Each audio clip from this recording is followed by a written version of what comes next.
안녕하세요. 낭낭입니다. 오늘의 사연 시작합니다. 안녕하세요. 저는 얼마 전까지 아주 평범한 삶을 살던 33살 김지윤입니다.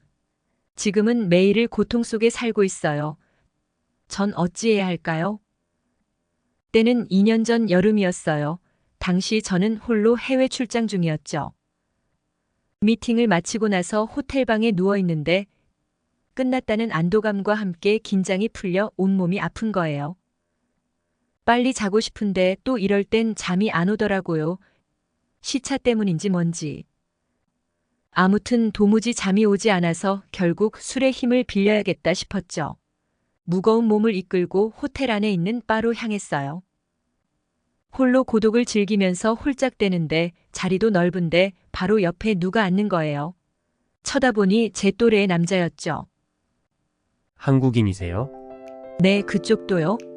와, 이 먼 나라에서 한국인이라니 너무 반갑니다요. 대화를 나누는데 티키타카가 참 잘 되는 거 있죠? 몸이 힘든 것도 모르고 시간은 흘렀어요. 사실 외모가 제 스타일이었거든요. 그날 밤 저흰 빠르게 가까워졌어요. 밤은 점점 깊어졌고 다음 날 일정이 있어서 아쉬움을 뒤로 한 채 같이 바에서 나왔어요. 방으로 가려고 엘리베이터를 탔죠. 저는 10층, 그는 14층이었어요. 아니 근데 엘리베이터가 어찌나 고요한지 심장 뛰는 소리가 쿵쿵 들리는 거예요. 너무 민망했죠. 그 순간 그가 픽 웃더니 제 팔을 잡았어요. 깜짝 놀라 쳐다보니 순식간에 입을 맞추더라고요.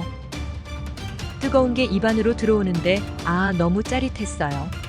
달아오른 몸에 차마 거부하지 못하고 그의 허리를 꽉 안았죠. 그렇게 제 방이 있는 10층으로 올라갈 때까지 10층에서 문이 열렸다가 다시 닫힐 때까지 계속 입을 맞추었어요.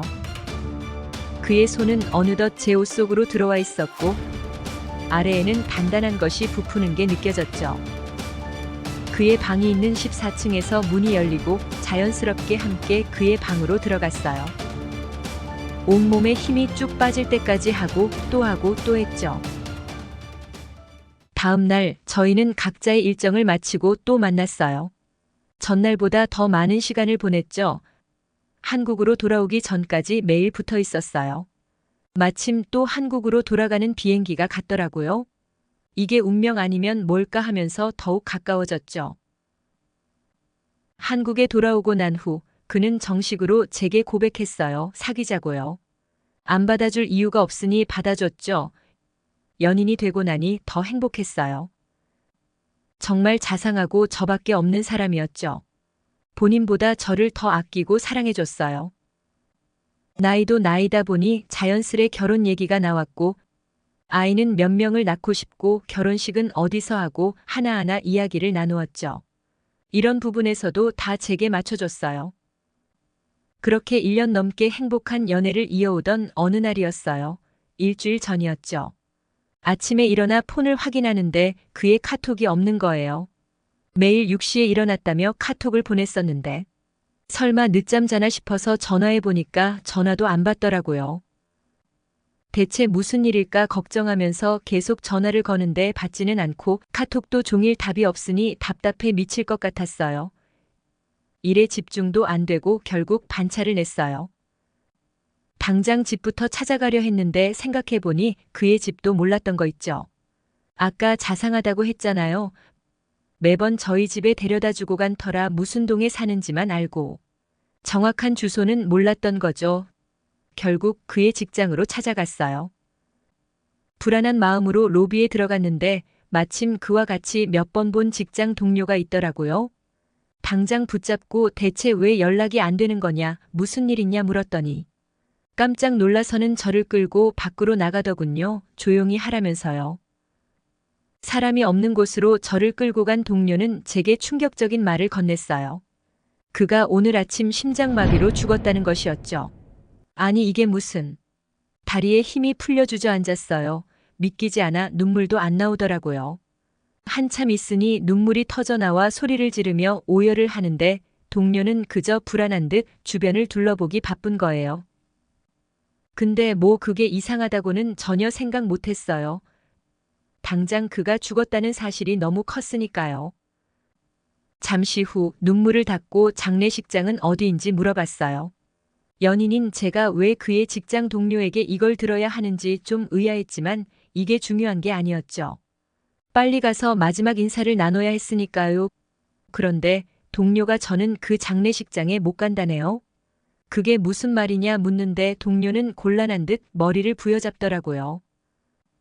그러더니 차마 제 입으로는 얘기 못하겠다며 인스타그램 계정 하나를 보내줬어요. 들어가서 직접 보라고요. 동료는 불이 나게 뛰어들어가고 저는 홀로 남아 계정을 둘러보았어요. 아, 세상이 무너지는 것 같았어요. 분명 제가 알던 남자친구가 맞는데 웬 아이 사진이 이리 많은 걸까요? 예쁜 아내와 어린아이, 그 사람은 한 가정의 가장이었어요. 당연히 그의 인스타그램 피드에는 저의 흔적은 하나도 없었죠. 아주 화목한 가정만 있었어요. 손이 벌벌 떨리고 다리가 움직이지 않았어요. 무거운 걸로 머리를 맞은 것처럼 모든 게 멈췄죠. 화가 나지도 않았어요. 배신감도 들지 않았죠. 그저 슬플 뿐이었어요. 가슴이 산산조각 나는 것 같았죠. 어떻게 집에 왔는지도 모르겠어요. 장례식장이 어딘지도 모르겠고 그저 눈물만 흘릴 뿐이었죠. 그날 저녁 그의 인스타그램 피드에 새로운 게시물이 올라왔어요. 그의 아내가 올린 부고였죠. 장례식장과 그녀의 연락처까지 있었어요. 당장 그의 아내에게 전화해서 다 말해버릴까, 장례식장에 찾아가서 다 엎어버릴까. 고민했지만 몸이 움직이지 않았어요. 이미 그가 죽어버렸으니 이 배신감과 분노, 그리고 슬픔을 어찌 풀어야 할지 도무지 방법을 찾을 수가 없었죠. 그렇게 페인처럼 산지 일주일이 흘렀어요. 아무리 잊고 싶어도 그의 손길이 계속 생각나요. 아직도 너무 사랑하는데 그는 애 딸린 유부남이었고 너무 배신감이 들지만 그가 없다는 생각에 너무너무 마음이 아파요. 저는 어찌해야 할까요? 그의 아내에게 말을 하면 이 속이 좀 편해질까요? 아님 저 혼자 힘든 게 나을까요? 자, 오늘의 사연은 여기까지입니다. 큰 배신감과 슬픔에 하루하루가 힘드실 사연자분, 감히 제가 그 마음을 공감하고 이해한다고 말할 수 없을 것 같네요. 하지만 과연 그의 아내에게 이 사실을 알린다고 해도 사연자분의 마음이 나아질까요?